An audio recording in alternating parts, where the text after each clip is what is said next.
Breaking news. పశ్చిమాసియాలో యుద్ధ పరిస్థితుల సమయంలో ఇప్పుడు ఇరాన్పై పట్టు సాధించడానికి అమెరికా భూతల దాడులకు సిద్ధమయ్యే అవకాశం ఉంటుంది అనే చర్చ జరుగుతున్న సమయంలో అమెరికా ఆర్మీలో జరుగుతున్న పరిణామాలు తీవ్ర చర్చకు దారితీస్తున్నాయి. అలాగే అమెరికా మిలిటరీ విభాగంలో కొంత ఆందోళన కూడా వ్యక్తమవుతోంది అనే మాటలు వినిపిస్తూ ఉన్నాయి. ఎందుకంటే ట్రంప్ ప్రభుత్వం తీసుకుంటున్న కొన్ని నిర్ణయాలు ప్రపంచవ్యాప్తంగా వివాదాస్పదం అవుతూ ఉంటే అమెరికాలో కూడా వివాదాస్పదం అవుతున్నాయి.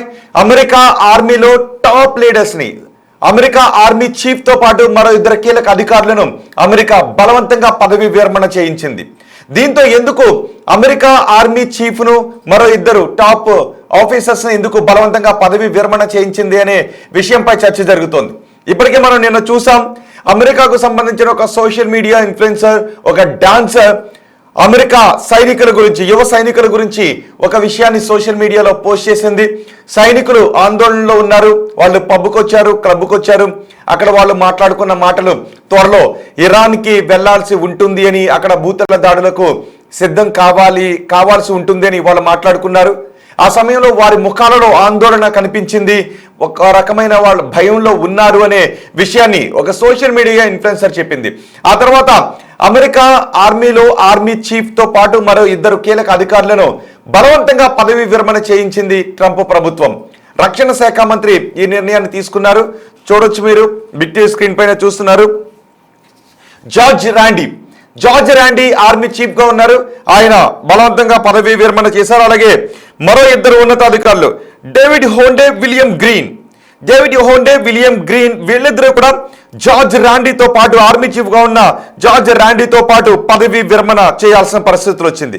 కీలక స్థానాల్లో ఉన్న వీరితో పదవి విరమణ చేయించడానికి కారణాలేంటి? పైగా ఆఫ్ఘనిస్తాన్ తో జరిగిన యుద్ధంలో, సుదీర్ఘ యుద్ధంలో కీలక అనుభవం ఉన్నటువంటి ఆఫీసర్స్ వీళ్ళతో పదవి విరమణ చేయించారు అంటే బహుశా ట్రంప్ ప్రభుత్వం అనుకుంటున్నట్లుగా అమెరికా సైనికులను ఇరాన్ భూభాగంపైకి పంపించి అక్కడ యుద్ధం చెయ్యాలి అనే ఆలోచనకు వీళ్ళు ఏమన్నా వ్యతిరేకంగా ఉన్నారా?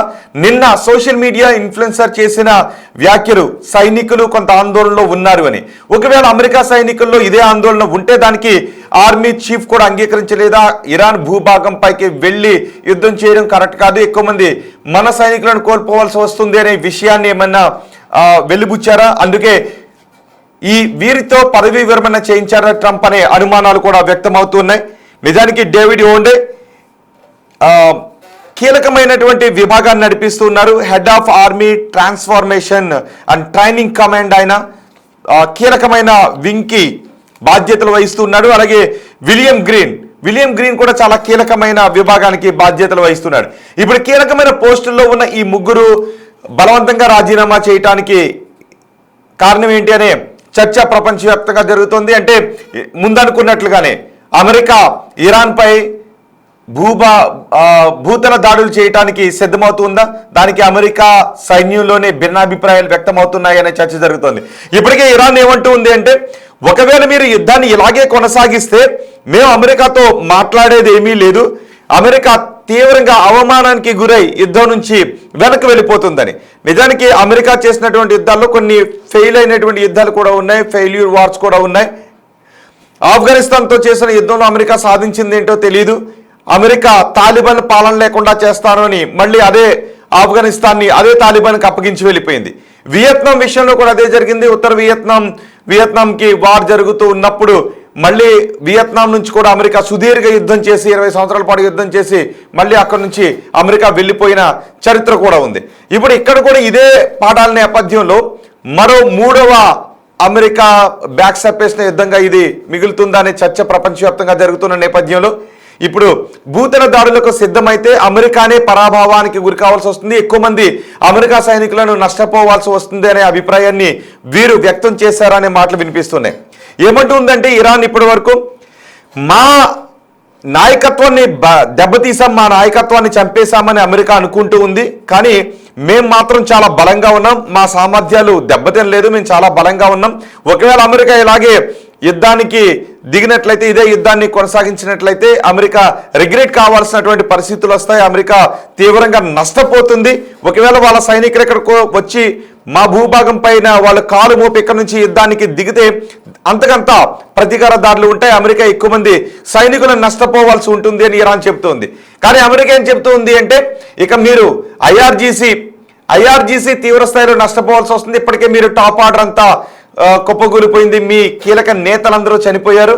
ఒకవేళ ఇప్పుడు మీరు మాతో సయోధ్యకు రాకపోతే, మా డిమాండ్స్కి ఒప్పుకోకపోతే మీరు ప్రాణాలు దక్కించుకోవడానికి పారిపోవాల్సిన పరిస్థితులు ఉంటాయి, మీరు ప్రాణాలను కాపాడుకోలేరు, ఆ తర్వాత మిమ్మల్ని ఎవరూ కాపాడుకోలేరు, చాలా ఎక్కువ మారణహోమం జరిగే అవకాశం ఉంటుంది, ఐఆర్జీసీ తుడిచిపెట్టుకుపోతుంది అనేటటువంటి కామెంట్స్ని అమెరికా చేస్తూ ఉన్న సమయంలో మేం చాలా బలంగా ఉన్నాం అంటే కీలకమైన నేతలు చనిపోయినప్పటికీ మొస్తాబా ఖమేనీ ఎలా ఉన్నాడో తెలియని పరిస్థితిలో ఉన్నప్పటికీ ఈ విధంగా ఇరాన్ అమెరికాను ప్రతిఘటిస్తోంది అంటే సో ప్రపంచం దీని గురించి మాట్లాడుకుంటూ ఉంది. అదే సమయంలో ఒకవేళ ఎక్కువ మంది సైనికులు ఇరాన్ భూభాగంపై నుంచి దాడులు చేస్తే అక్కడ సొంత దేశం కాబట్టి, ఇరాన్ సొంత భూభాగం కాబట్టి అక్కడ ఏ విధంగా యుద్ధాన్ని నడిపించాలి, తమ భూభాగంపై అడుగుపెట్టిన శత్రువులను ఎలా మట్టుబెట్టాలి, ఎక్కడ ఏమున్నాయి అనేది ఇరాన్కే తెలుస్తుంది. సో అలాంటప్పుడు వ్యూహంలో ఇరానే ముందుంటుంది. గతంలో వియత్నాం విషయంలో కూడా అదే జరిగింది. వియత్నాం పైకి దాడికి వెళ్ళినప్పుడు అక్కడ అడవుల్లోకి పారిపోవడం, అమెరికా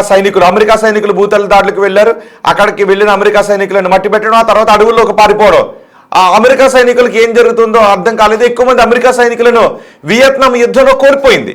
సో ఇప్పుడు భూతల దాడులకు సిద్ధమైతే ఇరాన్కి వెళ్ళి ఇరాన్ భూభాగం పైన అమెరికా సైనికులు కాలు మోపి అక్కడ యుద్ధానికి వెళితే ఎక్కువ మంది సైనికులను కోల్పోవాల్సి వస్తుంది అనే చర్చ జరుగుతుంది. మరి ట్రంప్ అటువంటి నిర్ణయాన్ని తీసుకుంటాడా? ఒకవేళ అలాంటి నిర్ణయాన్ని తీసుకున్నాడు కాబట్టే దానికి ఈ ఆర్మీ చీఫ్ ఇతర ఉన్నతాధికారులు అంగీకరించడం లేదు కాబట్టి వీళ్ళతో బలవంతంగా పదవీ విరమణ చేయించాడా అనే అనుమానాలు కూడా వ్యక్తమవుతున్నాయి. మరి చూద్దాం ఏం జరుగుతుందో. ఒకసారి నిన్న మనం చూడొచ్చు అమెరికా సైనికులు ఆందోళనలో ఉన్నారు అన్నదానికి సంబంధించి ఒక లేడీ సోషల్ మీడియా ఇన్ఫ్లుయెన్సర్ కొన్ని వ్యాఖ్యలు చేశారు. ఆమె ఆందోళనలో ఉన్నారు అమెరికా సైనికులు అంటూ కామెంట్ చేయడం, దానిపై అమెరికాకు సంబంధించిన మాజీ సైనికోద్యోగులు కూడా రియాక్ట్ అయ్యారు. ఈ విధంగా సైనికులు పబ్బులకి క్లబ్బులకి వెళ్ళి మాట్లాడుకోవడం కరెక్ట్ కాదు. వాళ్ళు మాట్లాడుకుంటే విన్నవారు కూడా దాన్ని పట్టుకెళ్ళి సోషల్ మీడియాలో పెట్టడం కరెక్ట్ కాదు. మీరు ఆ సోషల్ మీడియా ఇన్ఫ్లుయెన్సర్నే మీరు బిగ్ టీవీ స్క్రీన్ పై చూస్తున్నారు. సో సైనికులు ఆందోళనలో ఉన్నారు అని ఆమె వ్యాఖ్యలు చేయడం, ఆ తర్వాత ఉన్నతాధికారులు రాజీనామా చేయడం. పోనీ వాళ్ళు స్వచ్ఛంద పదవీ విరమణ చేయలేదు, నిజానికి బలవంతపు పదవీ విరమణ చేశారు. అమెరికా రక్షణ శాఖ మంత్రి ఆ ముగ్గురు అధికారులతో బలవంతంగా పదవీ విరమణ చేయించారు. ఇంకా చాలా మార్పులు జరిగే అవకాశం ఉంటుందని మాటలు కూడా వినిపిస్తున్నాయి. మరి ఏం జరుగుతుందో చూద్దాం. పదవీ విరమణ చేసిన తర్వాత ఒకవేళ ఏదైనా ఇంకా కీలక నిర్ణయాలు తీసుకుంటారా? అమెరికా ఆర్మీని నేరుగా ఇరాన్ భూభాగం పైకి పంపించి దాడులకు సిద్ధమైతే ఆ తర్వాత ఏం జరుగుతుంది? ఇరాన్ అన్నట్టుగా అమెరికాకు పరాభవం ఎదురవుతుందా, లేదు అమెరికా పైచేయి సాధిస్తుందా? ఒకవేళ అదే జరిగితే అమెరికా ఎక్కువ మంది సైనికులను నష్టపోవాల్సి ఉంటుందా? దానికి అమెరికా సైన్యం సిద్ధంగా ఉంటుందా? వేరే భూభాగం పైకి వెళ్ళి అక్కడ భూభాగం ఎలా ఉందో తెలియని పరిస్థితుల్లో యుద్ధాన్ని కొనసాగిస్తే ఇరాన్కి అప్పర్ హ్యాండ్ అవుతుందా? అమెరికా తను అనుకున్న లక్ష్యాలను సాధించగలుగుతుందా? తను పెట్టిన డిమాండ్స్కు ఇరాన్ని ఒప్పించి శుద్ధి చేసిన యురేనియం ఏదైతే ఉందో ఇప్పటివరకు అమెరికా చెప్తుంది అదే హర్ముజ్ జలసంధిని తెరిపించడం, 2 మెయిన్ టార్గెట్ యుద్ధం మొదలుపెట్టింది. అందుకు యురేనియాన్ని వాళ్ళకి అప్పగించేసేయాలి, భవిష్యత్తులో అణు పరీక్షలు జరపము అనే హామీని ఇరాన్ ఇవ్వాలి. మరి ఈ విధమైనటువంటి విజయాన్ని అమెరికా సాధిస్తుందా? చూద్దాం ఏం జరుగుతుందని మీరేమనుకుంటూ ఉన్నారు. ఇరాన్ అంటున్నట్లుగా ఈ విజయంలో అమెరికా పరాభవం చెందుతుందని మీరు అనుకుంటున్నారా? లేదు ఇరాన్ గడ్డపైకి వెళ్ళి యుద్ధం చేసిన, అక్కడ కాలు మోపి యుద్ధం చేసిన అమెరికానే పైచేయి సాధిస్తుంది అని మీరు అనుకుంటున్నారా? అది కరెక్టే అని అనుకుంటున్నారా? మీ అభిప్రాయాన్ని కామెంట్ బాక్స్లో తెలియజేయండి.